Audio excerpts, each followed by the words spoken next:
This is From the Ashes, and I am the hooligan. So, if anybody's been following us YouTube page, you'll know that we've decided to try and explain what's happening in America. And because I'm not 100% sure on American politics, somebody suggested that I should start listening to press secretary conferences. So, I've decided to start from the beginning and see what happens. So, let's watch. Good afternoon, everybody. How are we? Good to see all of you. It's an honor to be here with all of you. A lot of familiar faces in the room, a lot of new faces. And President Trump is back, and the golden age of America has most definitely begun. The Senate has already confirmed 5 of President Trump's exceptional cabinet nominees: Secretary of State Marco Rubio, Defense Secretary Pete Hegseth, CIA Director John Ratcliffe, Homeland Security Secretary Kristi Noem, and Treasury Secretary Scott Bessent. It is imperative that the Senate continues to confirm the remainder of the president's well-qualified nominees as quickly. Well-qualified nominees? Pete Hegseth. I'm pretty sure he used to be a news presenter, so what makes him qualified? As possible. As you have seen during the past week, President Trump is hard at work fulfilling the promises that he made to the American people on the campaign trail. Since taking the oath of office, President Trump has taken more than 300 executive actions, secured nearly $1 trillion in U.S. investments, deported illegal alien rapists, gang members, and suspected terrorists from our home. Suspected? The word is suspected. You said suspected, so surely that means they're not guilty of anything yet. You can't just, deport people for suspected crimes. How does that work? Homeland, and restored common sense to the federal government.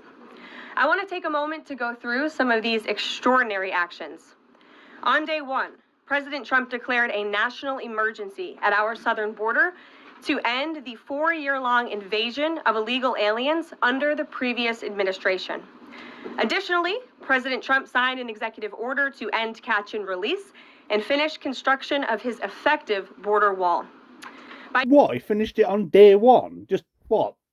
And it were done, like magic. Amazing. Just imagine what he could do with those kind of powers if he put them to, I don't know, good. By using every lever of his federal power, President Trump has sent a loud and clear message to the entire world. Damn right he has. Damn right he sent a message loud and clear to the rest of the world. It is, I am incompetent. I don't believe it. I can't believe they actually voted me back in. Seriously, what is wrong with Americans?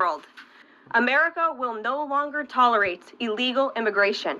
And this president expects that every nation on this planet will cooperate with the repatriation of their citizens. As proven by this weekend, when President Trump swiftly directed his team to issue harsh and effective sanctions and tariffs on the Colombian government, upon hearing they were denied a U.S. military aircraft full of their own citizens who were deported by this administration. Within hours, the Colombian government agreed to all of President Trump's demands. Well, they would, wouldn't they? You were holding the citizens hostage. Seriously. What kind of negotiating tactic? Oh, we've got a boat full of your citizens. If you don't capitulate to his demands, we'll, throw them in ocean? Proving America is once again respected on the world stage. So, to foreign nationals who are thinking about trying to illegally enter the United States, think again. Under this president, you will be detained and you will be deported. Disgusting display. Honestly. What a truly despicable display. Oh, if you enter a country illegally, explain to us what illegal is. Please, Kuckoo Leavitt. Please. Every day, Americans are safer because of the violent criminals that President Trump's administration is removing from our communities. 5 minutes later. To lower costs for families who are suffering from 4 long years of the Biden administration's destructive and inflationary policies. Go on, then. Tell us all about these brilliant measures you've come up with. I can't wait to hear this. President Trump ordered the heads of all executive departments and agencies to help deliver emergency price relief to the American people. untangle our economy from Biden's regulatory constraints, and end the reckless war on American energy.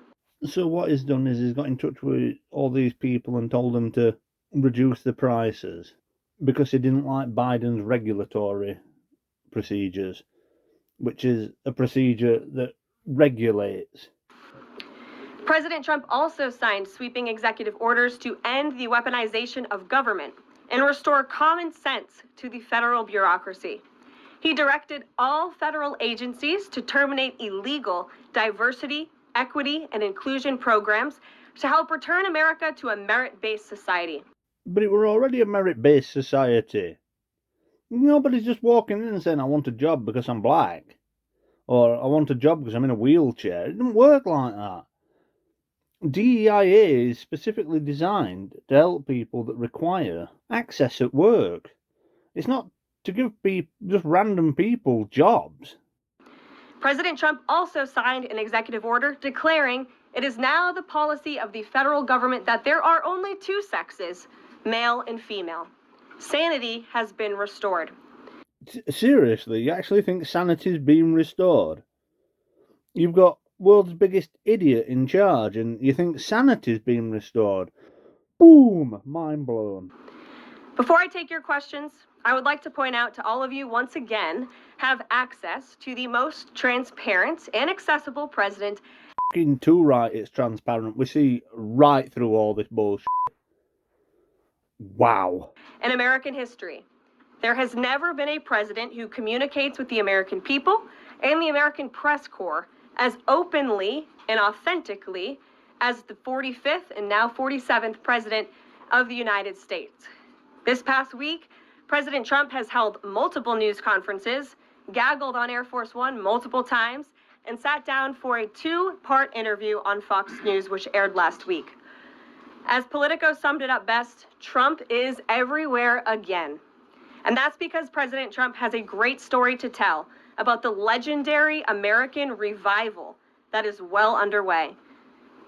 And in keeping with this revolutionary media approach that President Trump deployed during the campaign, the Trump White House will speak to all media outlets and personalities, not just the legacy media who are seated in this room. Because according to recent polling from Gallup, Americans' trust in mass media has fallen to a record low. Millions of Americans, especially young people, have turned from traditional television outlets and newspapers to consume their news from podcasts, blogs, social media, and other independent outlets. Because they're all really reliable sources of news. Because during worst pandemic in modern history, social media did so much to curb ridiculousness of conspiracy theories. So what you're basically telling us is Donald Trump's going to stop talking to non-biased and balanced press and start talking to people like Joe Rogan who just are going to agree with everything he says because, oh, isn't Donald Trump fantastic? Yay. You were right, it really is transparent. It's essential to our team that we share President Trump's message everywhere and adapt this White House to the new media landscape in 2025. To do this, I am excited to announce the following changes will be made to this historic James S. Brady briefing room, where Mr. Brady's legacy will endure. This White House believes strongly in the First Amendment, so it's why our team will work diligently to restore the press passes of the 440 journalists whose passes were wrongly revoked by the previous administration. We're also opening up this briefing room to new media voices who produce news-related content and whose outlet is not already represented by one of the seats in this room. We welcome independent journalists, podcasters, social media influencers.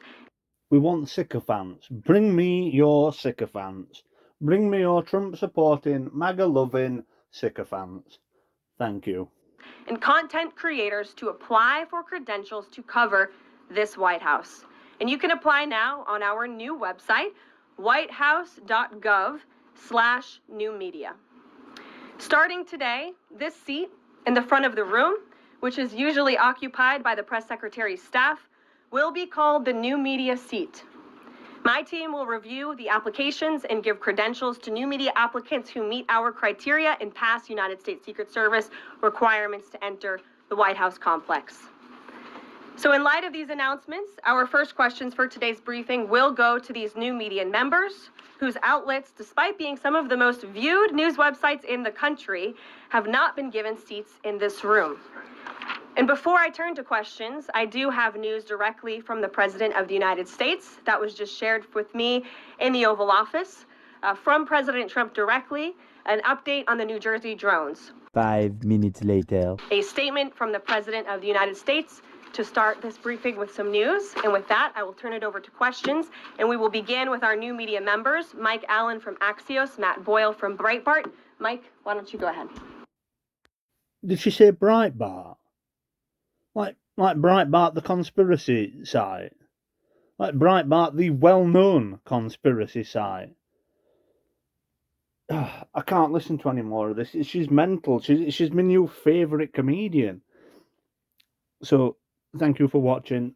If you've enjoyed this, please like and subscribe.